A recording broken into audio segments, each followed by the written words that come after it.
En esta primera parte, el doctor Mario enfatiza la necesidad de distinguir entre sentimientos y emociones. Explica que las emociones implican cambios físicos en el cuerpo, como respuestas hormonales y viscerales. También expone que tenemos diferentes sentimientos dependiendo de cómo cuidemos nuestro cuerpo. Menciona que hacer ejercicio y tener una nutrición adecuada puede influir positivamente en nuestras emociones y sentimientos. Y al final de este video nos revelará el antídoto natural del miedo. Hay que distinguir entre un sentimiento y una emoción. Son dos cosas diferentes. Una emoción necesita un cuerpo. No hay cuerpo, no hay emoción. Es decir, una emoción implica cambios bioquímicos, cambios hormonales, cambios viscerales. Hay que diferenciar el sentimiento de la emoción. Muy importante por lo siguiente. Si tú accedes a los mapas de los sentimientos y generas un sentimiento, automáticamente generarás una emoción. Y si tú tienes una emoción, automáticamente generarás un sentimiento. Por eso una persona que hace ejercicio físico, que es algo muy físico, muy corporal, se siente mejor. Una persona que hace yoga, hace qigong o hace cosas que son aparentemente muy físicas, se siente mejor. ¿Por qué? Porque está cambiando fisiológicamente su cuerpo. Y los mapas de los sentimientos, sobre todo la ínsula de Rey, está captándolo y lo percibe como algo beneficioso y tiene sentimientos favorables. Por eso hay cambios, pero nosotros sabemos que cuando empieza a cambiar la luz, el cuerpo lo nota, emoción traducido en un sentimiento. ¿Vale? ¿Qué importancia tiene esto? La importancia es extrema porque quiere decir que tú puedes tener distintos sentimientos dependiendo de cómo cuidas tu cuerpo. Tú tienes una actitud sedentaria, no cuidas tu cuerpo, no lo mueves, no comes lo adecuado y eso tiene un impacto a nivel de los sentimientos. Tú haces ejercicio físico, tú haces determinadas cosas que van bien para el cuerpo, tu postura, etcétera, etcétera, y empiezas a sentirte mejor. Aquí se destaca que nuestros pensamientos y actitudes pueden influir en nuestras emociones y en última instancia en nuestra salud. De otro lado menciona una parte del cerebro llamada ínsula de Rey, también conocida como corteza insular. Esta parte, como puedes ver, no es visible en la superficie del cerebro. Es una estructura en forma de triángulo y en esta región del cerebro interviene una amplia gama de funciones. Por ejemplo, procesamiento de las emociones, toma de decisiones, conciencia corporal como la sensación de dolor, temperatura y tacto, y control motor ayudando a coordinar los movimientos del cuerpo. ¿Qué otra implicación tiene? Que con el pensamiento tú puedes afectar a los sentimientos. Y si afectas a los sentimientos, afectas al cuerpo. Es decir, si empiezas a pensar, me voy a poner malo, me voy a poner malo, me voy a poner malo, me acaba de pasar un virus, esa tos no augura nada bueno. Empiezas a pensar eso, empiezas a pensar eso, empiezas a pensar eso, empiezas a pensar eso. Ese pensamiento que se origina en las regiones anteriores del cerebro, las regiones prefrontales, llega directamente a la ínsula de Rey. Y entonces la ínsula de Rey es un mapa de los sentimientos. Entonces te genera sentimiento de inquietud, ¿no? Sentimiento de preocupación. Todos queremos estar bien, estar buenos. Y eso llega al cuerpo y produce una liberación de cortisol. Qué curioso, el cortisol baja las defensas. Con lo cual es más probable que te pongas enfermo, Por eso una persona que cuida su cuerpo no solo se siente mejor, sino que piensa mejor. Ahora el Dr. Mario nos habla de las tres emociones y sentimientos que son más disfuncionales para el ser humano: la ira, el miedo y la culpa. Explica cada una a detalle y enfatiza que debemos vigilar nuestra mente para no actuar en base a la ira y hacer cosas que quizás más adelante podamos lamentar. Y finalmente nos da algunos consejos sobre cómo las podemos gestionar. Hay tres sentimientos que son incluso emoción. La emoción es un proceso corporal y el sentimiento es la percepción consciente de eso que está ocurriendo en el cuerpo. Hay tres sentimientos y emociones que son tremendamente disfuncionales en el ser humano. Tremendamente disfuncionales. La ira, el miedo y la culpa.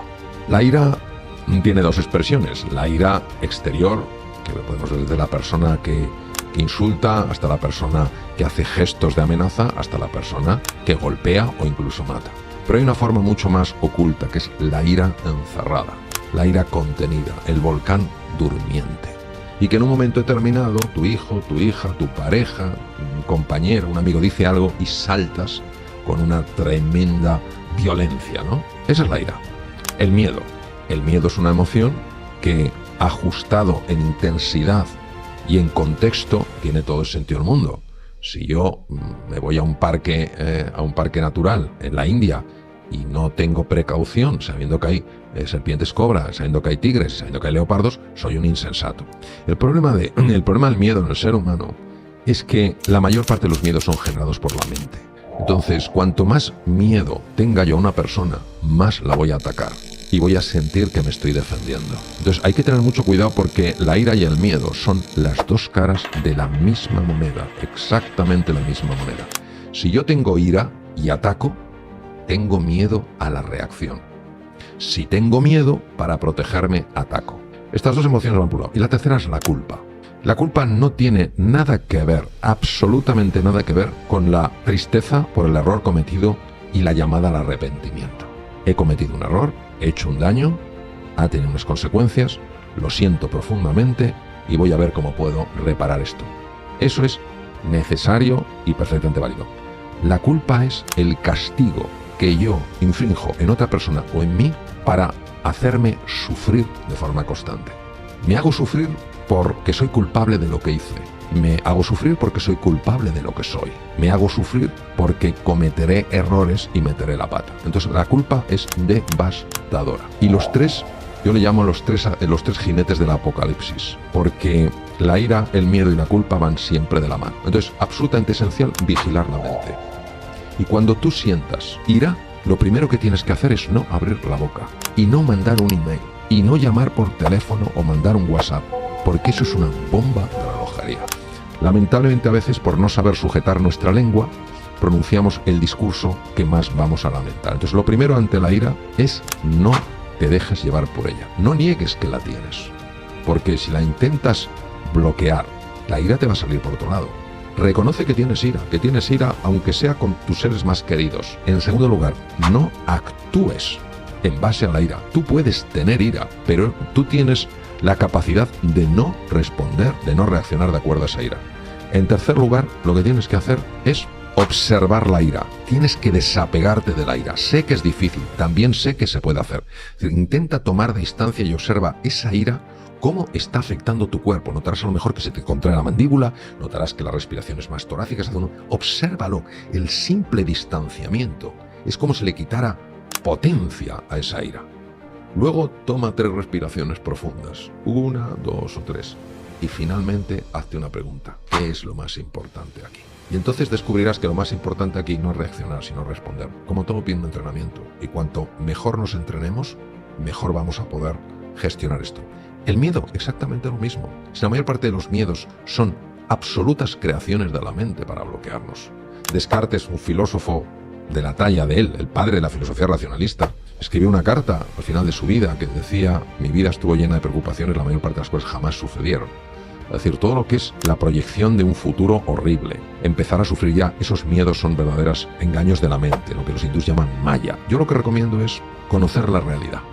Para conocer la realidad tenemos que dejar de juzgar y empezar a explorar. Es decir, alguien dice una cosa y ya me lleno de ira, porque he dado por hecho que lo que yo he interpretado es la única realidad. Y no es la realidad, es una realidad, la mía. Si yo en ese momento juzgo y condeno y castigo, me sale mi ira o mi miedo, porque si mi ira le afecta a otra persona a ver cómo contraataca, yo no podré conocer. Si yo tengo la humildad de decir, mi realidad no es la realidad, es una realidad. Y al final uno tiene que hacerse una pregunta muy sencilla: ¿cuál es la consecuencia de la ira y el miedo en el cuerpo? Pues yo te voy a poner un ejemplo. Conozco una persona magnífica. En un momento de ira se quedó sin ver por un ojo. Pero de repente lo llevaron a urgencias. Cuando me lo comentó, llevaba ya 17 operaciones por desprendimiento de retina. En un momento de ira se te puede romper un vaso cerebral, puedes tener un infarto de miocardio. Entonces, el propio cuerpo nos está diciendo que esas emociones, aunque nos parecen justificadas, no lo son. No lo son. Podemos establecer límites con firmeza sin tener que ser asesorados por la ira. Porque en la ira tú eres consciente de lo que dices, pero no eres consciente de cómo lo dices. Entonces yo te diría que es un entrenamiento progresivo donde todos tenemos que ir ganando habilidad. Yo el primero, nos equivocaremos, pero aprenderemos. Ahí está también la resiliencia, de la que hablamos antes. La resiliencia es: me he equivocado, pero no me voy a castigar el resto de mi vida por haberme equivocado. ¿Qué puedo aprender de esto? Voy a volver. Y mañana lo haré mejor. Y mañana, pues si reaccionaré con menos intensidad y durante menos tiempo. Y así es como vamos ganando ese espacio que se llama libertad. En esta parte, el Dr. Mario Alonso analiza el papel del amor como antídoto contra el miedo. Explica que cuando amamos a alguien, no le tememos. Y cuando somos amados a cambio, ya no sentimos miedo. También aclara que este amor no se trata de una aceptación condicional, sino de reconocer el valor y la dignidad inherentes a otra persona.